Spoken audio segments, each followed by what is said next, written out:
know what's crazy? Not to cut you off. I actually went to the Art Institute and graduated, so I know exactly. So you know. Oh man. Yeah, they ain't really give us a shot. You know what I'm saying? So, and I graduated too, thank God. But so I would turn in projects and do stuff, and my shit be one of the dopest in the class. I ain't saying I was the best, but my shit was lit. Like, you know what I'm saying? So, you know, this was the first time a teacher actually was like, yo, this is actually pretty good.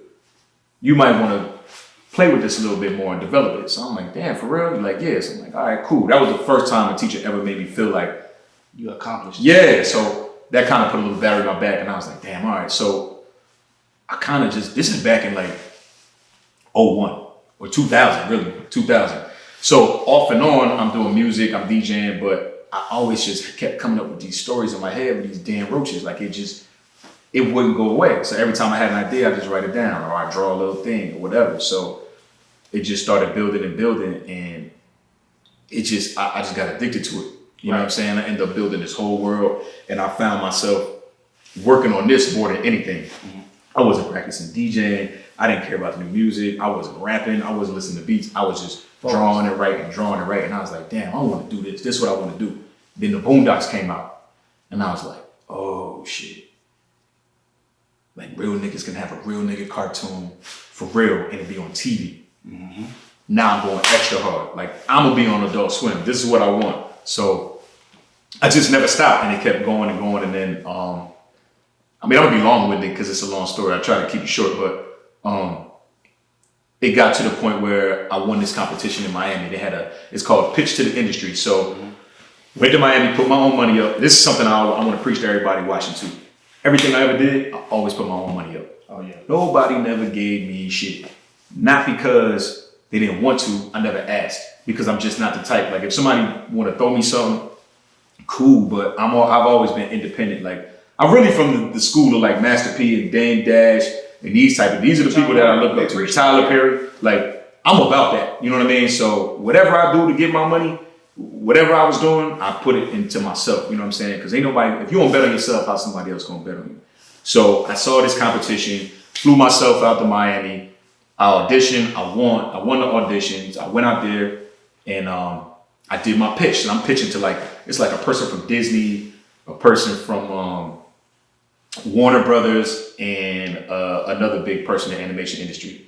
And I fucked around and won with the Roach Motel pitch. It wasn't even called the Roach Motel back then. It was called Roommates. Because when I first started, I was like, oh, the Roaches is our roommates, and that's what I'm gonna call it. Yeah. So I won that.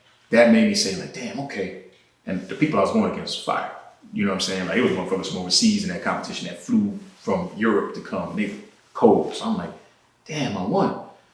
And my prize was to go to LA, meet with Disney, meet with two other companies. Titmouse, who was doing animation for Adult Swim's biggest shows at the time. So I'm hyped. So while I was going out there, I went on Twitter and I hit the program director for Adult Swim at the time. I'm like, yo, I won this competition. I'm gonna be in LA meeting. I'm throwing these names. I'm meeting with Disney. I'm meeting with such and such. Can I sit with y'all? So he's like, of course. He's like, yeah, shit, if you're doing all that, go out there. I ain't even give a fuck about them other meetings because I'm like, Disney not gonna take this shit. Right. The other one is they just talking to me because I won. But Adult Swim, I'm like, if they see this, I'm good. Go meet with Adult Swim. They fucking with it. They're like, okay, cool. We're gonna call you back and let you know. I'm like, all right. But everything happened for a reason. Dude called me back a couple weeks later. He's like, yo, I set it up the chain. They said, it's not the good time for this. Maybe some other time. So I'm like, crush, nigga, because I just knew they was gonna take it. You feeling? Yeah, I was hyped, and I was like, nigga, they gonna take this. It's undeniable. But at the time, when I look back at what I had then and what I have now, I wasn't ready. It wasn't as developed. I put a lot of time, money, and energy into it, but it just wasn't ready. And the other thing was, the guy was black. His name was Walt. Shout out to Walt, because he kept a G with me. And he didn't say it directly, but he implied so I could understand. He was like, it's a lot going on, and it doesn't really fit the format right now. And I knew what he meant by that. Oh, cool. At the time, Boondocks was already on there, and they had Black Dynamite. And at that time, I think it was only a 4-hour block. So they're not about to put a third black show on there. Like, come on. So I get it, you know what I'm saying? So after that, I was like, well, fuck it, I'm just gonna do it on my own. So I learned this other software, and I was able to start animating on my own. I didn't have to pay people to do it, and I just started putting it out just to see what was gonna happen. And once I got the reaction, I was like, damn, okay.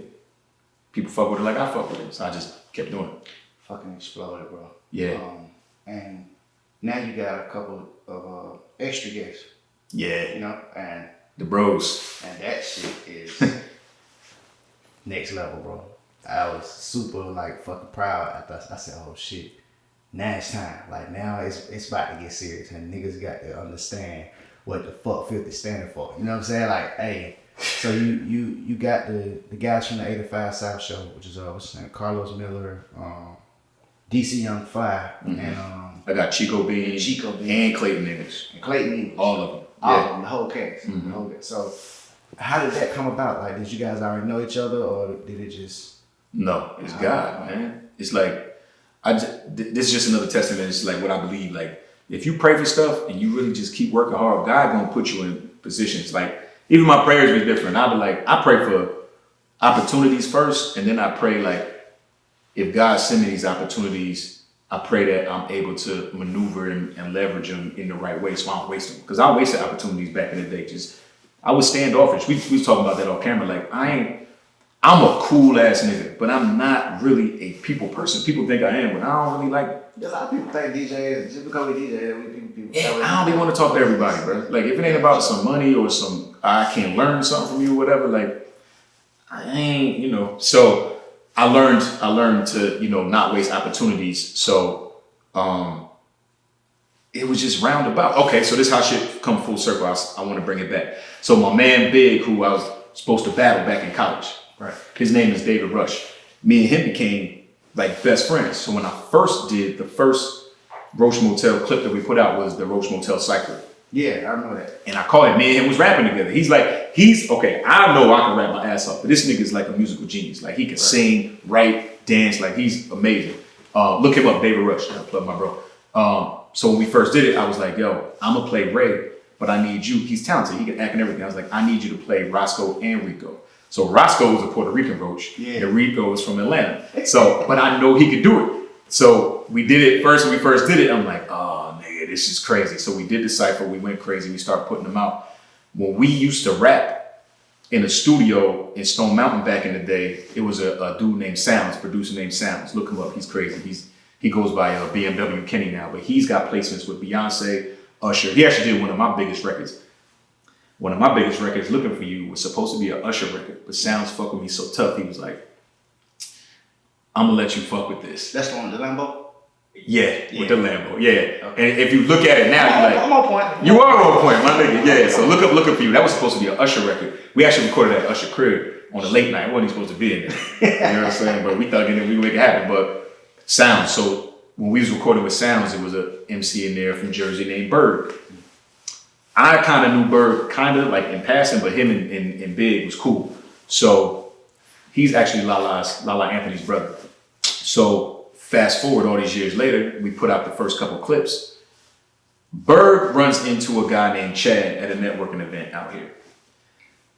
Chad is looking for animators. He's got a podcast. He's looking for animators. Berg doesn't know any animators, but he saw the Roach Motel from Big.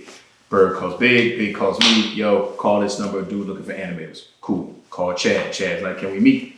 Cool. I don't know who Chad is. I don't know shit. Go meet at a diner, and it's Chad, Joe, and Kat. 3 black guys, young black guys, look like me, act like me. So we come to the meeting, and I'm like, man, these niggas is cool. So they talking about, well, we got this podcast called the 85 South Show. You heard of it? I'm like, nah. He like, well, look, it's DC Young Fly, Carlos Miller. I think it was just them two at the time, actually, in the trap house. So he's like, yo, they come up with all these characters on the fly. So it would be dope. We was thinking, can you animate some of these characters? We do them as little skits. I'm like, oh, hell yeah, I can do that. That's dope. Cool. Can we see some of your work? I don't have shit with the Roach Motel because that's all I'm doing. So I show them the Roach Motel, and they like, nigga, you did this? I'm like, yeah. They're like, who else? I'm like, nah, it's just me. Like, nigga, you did all this. I'm like, yeah. So they kind of looking at me and I'm looking at them. They're like, this shit hard. So the guy Joe is like, wait a minute, I've seen this before. And at this time, I don't really have no views like that. So I'm thinking to myself, like, you ain't seen this shit. And he's like, is this your character? And he pulls out his phone. On his phone, he has a picture of a sticker of Ray, my main character. Dragon Con was the weekend before, and I hired a street team, Day, you know Day. Day and the homies went around and put up stickers all over Dragon Con. Joe just happened to see the sticker, thought it was cool, took a picture of it. Wow. Fast forward, we had this meeting, this nigga got a picture of my character in his phone. That's guy, right? Like, there's no, you can't plan this shit. Come on, man. So, and I'm still not aware of what the 85 South show is. I'm just talking to them. So I'm like, oh shit. So I'm like, nah, we gotta do something. So they're like, all right, cool. So they're like, how much does it cost for animation? Animation is expensive. Oh, yeah. Because it's a lot of work, you know what I mean? And I wasn't trying to kill them. I even gave them a discount because I just wanted to work with them because I just respect. They young, they black, they putting their money up, same thing I stand for. Right. So I'm like, all right, well, I can do it for this. So like, all right, cool, we'll figure it out. So Chad called me like 2 days later, like, listen, we can't really afford that shit, but we want to fuck with you. What do you think what if the guys just were characters on the cartoon and we kind of push it together? Now, in my head, after I left the meeting, I was already like, damn, what can I do to convince these niggas to get them to be roaches on my show? They have the same thoughts. So I ain't even have to ask them. They thinking the same thing as me. It's the energy. That's it, bro. It was just natural. So, yeah. Of course, I'm like, I'm being cool, right? On the inside, I'm like, fuck yeah. But on the phone, I'm like, yeah, it's cool. You know what I'm saying? I think that'll be a good idea. You know what I mean? So he's like, come to the podcast, meet the guys. I'll go to the trap, and it's first person I met was Los. Los was there, and Clayton was there. DC wasn't there yet. And when I walked in is when I first did the Halloween episode, our first Halloween special. And I showed Los, and he's like, nigga, let's do it. Let's do it. I'm like, oh shit, all right. So they hype. And it's registering now, because at first I didn't know, I had never seen the podcast, so I didn't know who I was meeting. And I'm like, damn, why does this nigga look familiar? And I'm like, damn, this the dude from Wild 'N Out. I love this nigga, man. He funny as shit. Yeah. And he cool. So I'm like, oh, this is crazy. Okay, so I'm thinking it's just him and Clayton. They cool. Next time, Chad called me like, I want you to be fly. Come to the office. Come to the office. DC in there. This is way back. This is 2015. So this is still like very new. DC come in. Chad introduced me. DC is DC. So he cool. He started talking to me, whatever. And then I told him what we was doing. And he was like, I showed it to him. He's like, you know how he is. Hold on, nigga, we gonna be roaches?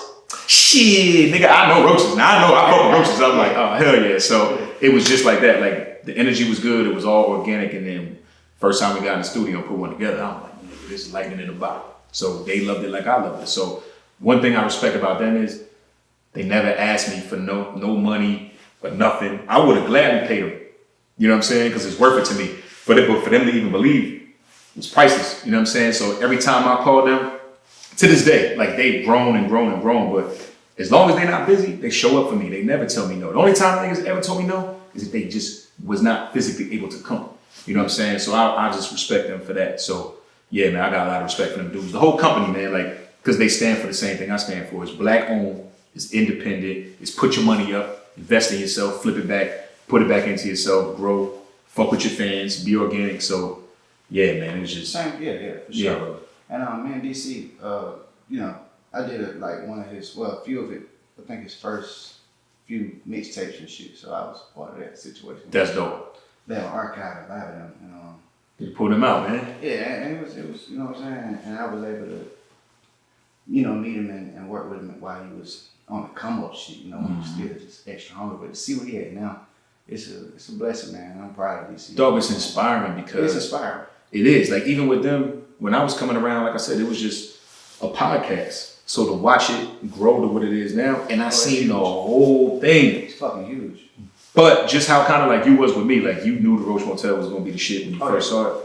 I knew they were going to be this from day one. I'm like, these niggas is geniuses. I never seen nobody that talented, multi-talented group of niggas who kept it real with each other. You got it. Don't happen. No.